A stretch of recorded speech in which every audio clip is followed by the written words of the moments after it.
जन्मापासून वयाच्या एका टप्प्यापर्यंत आईवडिलांचं घर हे मुलींचं घर असतं. जेव्हा तिचं लग्न होतं तेव्हा नवऱ्याचं घर हे तिचं घर आणि वडिलांचं घर माहेर मनवलं जातं. खरं तर प्रत्येक मुलगी लग्नानंतर देहानं जरी सासरी गेली तरी मनानं मात्र माहेरीच रेंगाळत असते. असंख्य आठवणी आणि त्यांच्याशी जुळलेल्या कोमल भावना तिला माहेराशी जोडून ठेवतात. तिच्या सासरी जोपर्यंत सगळं छान छान सुरू असतं तेव्हा माहेरी देखील आनंद आणि समाधान नांदत असतं. तन्वी देखील सासरी गेलेली एक गोड तरुणी. लग्नानंतर काही दिवसातच तिला लक्षात आलं की तिचा नवरा अत्यंत विक्षिप्त, शीघ्रकोपी आणि कमालीचा संशयी आहे. सासरचे इतर लोकही तिच्याशी खूप वाईट वागत असत. तन्वीनं जुळवून घेण्याचा खूप प्रयत्न केला, पण काही महिन्यातच नवऱ्याने तिच्यासमोर घटस्फोटाची कागदपत्रं ठेवली. ती आर्थिकदृष्ट्या सक्षम होती. केस कोर्टात उभी राहिली त्या काळात ती अर्थात माहेरी राहत होती. सुरुवातीचे काही दिवस सगळं ठीक होतं. आई, वडील, भाऊ, भावजय तिच्याशी खूप प्रेमाने वागत. तिनं एकटीनं वेगळं राहण्याचा प्रस्ताव सगळ्यांनी धुडकावून लावला, पण काही महिन्यांनी हळूहळू सगळ्यांचं वागणं बदलू लागलं. घरात थोडी खुसफुस सुरू झाली. कधी नकळत आईचा स्वर तीव्र होऊ लागला. भावजय पूर्वीसारखी मोकळेपणाने वागत नाहीये हे जाणवू लागलं. आपल्या इथे नसल्याची सगळ्यांना सवय झाली आहे आणि त्यांची तशी घडी बसली आहे ज्यात आपण उपरे होतो की काय अशी शंका तन्वीला येऊ लागली.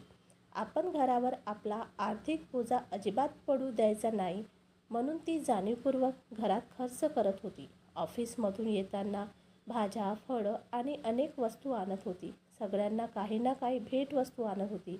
पण पूर्वीचा मोकळा स्वर आता बदलला होता हे तिला ठामपणे जाणवत होतं.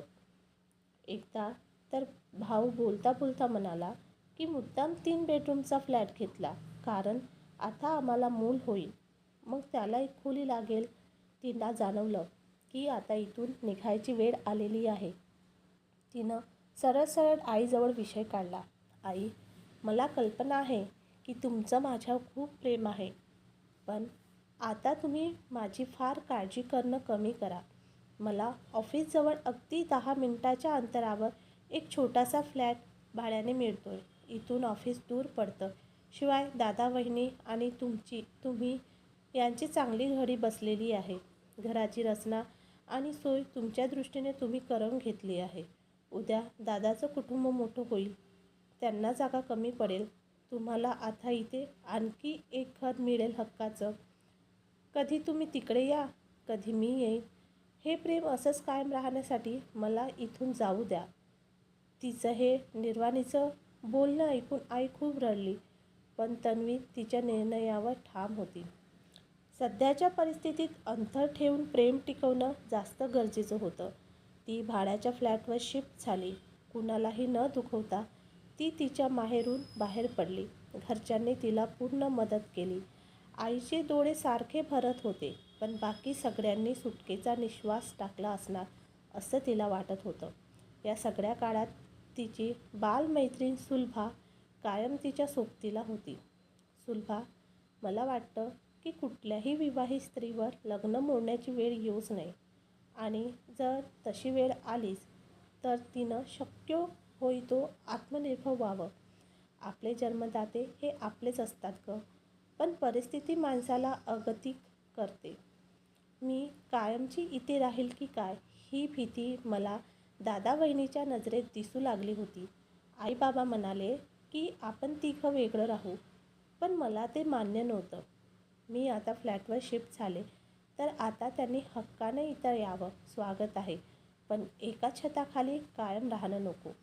लग्न मोडून फार काळ माहेरी राहिलं की ते घरही उसासे टाकू लागतं. जीभ थोडी काटेरी होत जाते. त्यांच्याही नकळत किंवा कदाचित आपल्याला त्यांचे साधे शब्दही काटेरी वाटत असावेत. परिस्थिती वाईट असते, आपली माणसं वाईट नसतात. सुलभानं प्रेमानं तिच्या पाठीवर हात ठेवला. तिला तिच्या मैत्रिणीच्या भावना पूर्णपणे कळत होत्या. तिच्या मनात वाक्य घोळत होतं, माणसं वाईट नसतात, परिस्थिती वाईट असते.